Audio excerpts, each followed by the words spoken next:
Hello बच्चों, online class में आपका स्वागत है। आज हम पढ़ेंगे साइंस विज्ञान, जिसमें लेसन नंबर 10 पाठ का नाम है फसल उत्पादन। क्लास रहेगी 8, जैसा कि विषय विज्ञान पाठ 10 फसल उत्पादन और कक्षा 8।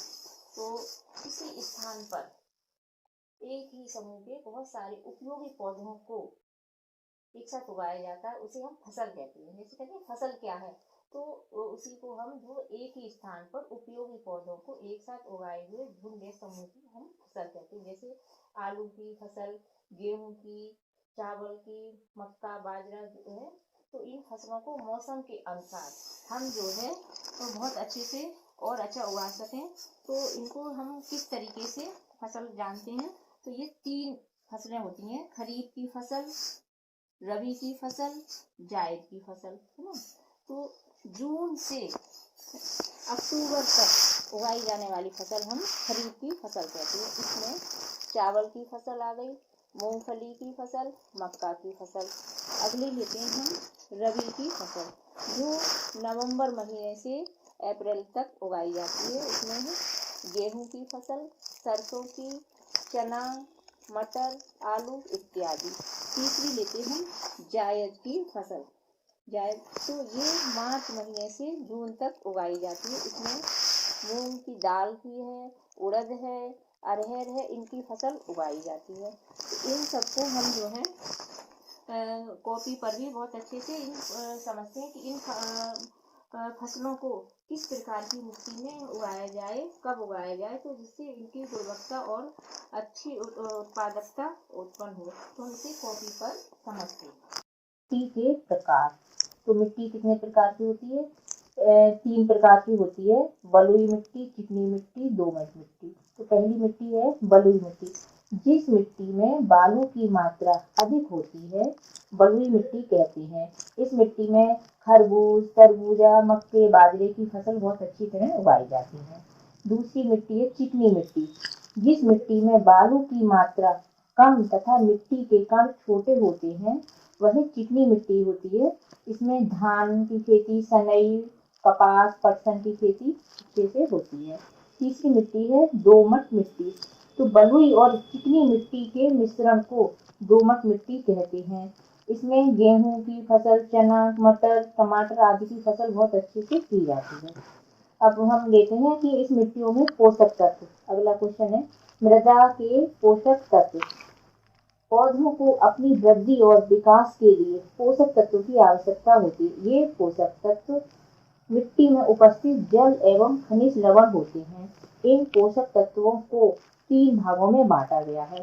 पहला है मुख्य पोषक तत्व। ये पोषक है कार्बन, हाइड्रोजन एवं ऑक्सीजन को पौधे जल एवं वायु से प्राप्त करते हैं।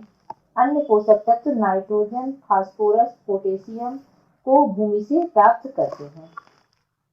अगला है गौण पोषक तत्व। इसमें कैल्शियम, मैग्नीशियम, सल्फर ये पोषक तत्व पौधे मृदा से यानी मिट्टी से प्राप्त करते हैं। अगला है इसमें सूक्ष्म पोषक तत्व। पौधे को कुछ पोषक तत्व जो अति सूक्ष्म मात्रा में पर्याप्त होते हैं, जैसे लोहा, तांबा, जिंक आदि। अब अगला क्वेश्चन है फसल चक्र किसे कहते हैं या फसल चक्र क्या है? तो एक फसल के बाद दूसरी विकल्पित फसल खेत में लगाने की प्रथा को फसल चक्रण कहते हैं। जैसे गेहूं की फसल के बाद दलहन की फसल लगाई जाती है। कपास और मूंगफली की फसल को साथ साथ लगाया जाता है। अगला है कंपोस्ट खाद किसे कहते हैं? तो पौधों तथा जानवरों के अपशिष्ट जैसे गोबर, खराब साग सब्जियों के पत्ते, छिलके, पौधे पत्तियां आदि को सरल कार्बनिक पदार्थों में अपघटित कर तैयार खाद को कंपोस्ट खाद कहते हैं। अगला है नाइट्रोजन स्थिरीकरण क्या है? तो वायुमंडल की नाइट्रोजन को घुलनशील नाइट्रेट में बदलने की क्रिया नाइट्रोजन स्थिरीकरण कहलाती है। अगला है खरपतवार किसे कहते हैं? खेत में फसल के पौधों के साथ साथ कुछ अवांछनीय पौधे भी उग आते हैं जो फसल की उत्पादकता को कम करते हैं, खरपतवार कहते हैं। इसके बाद हम पाठ में अभ्यास कार्य को भी देखते हैं। निम्नलिखित में रबी की फसल है, तो इसमें गा लगाइए, दा ये है गेहूं, यानी धान मूंगफली गन्ना नहीं लगाएंगे, इसमें दा है गेहूं, ये रबी की फसल है। निम्नलिखित में खरपतवार नाशी है, तो यह मेटाक्लोर, इसका हो गया खाद। अगला है यूरिया उर्वरक, तो इसमें क्या है, ये संयुक्त है, यूरिया उर्वरक संयुक्त है। अब साहीवाल क्या है, एक गाय की नस्ल है। अब हम इसमें देखेंगे रिक्त स्थानों की पूर्ति, तो उगाए जाने वाले एक ही किस्म के पौधे खाली स्थान में लिखिए फसल कहलाते हैं।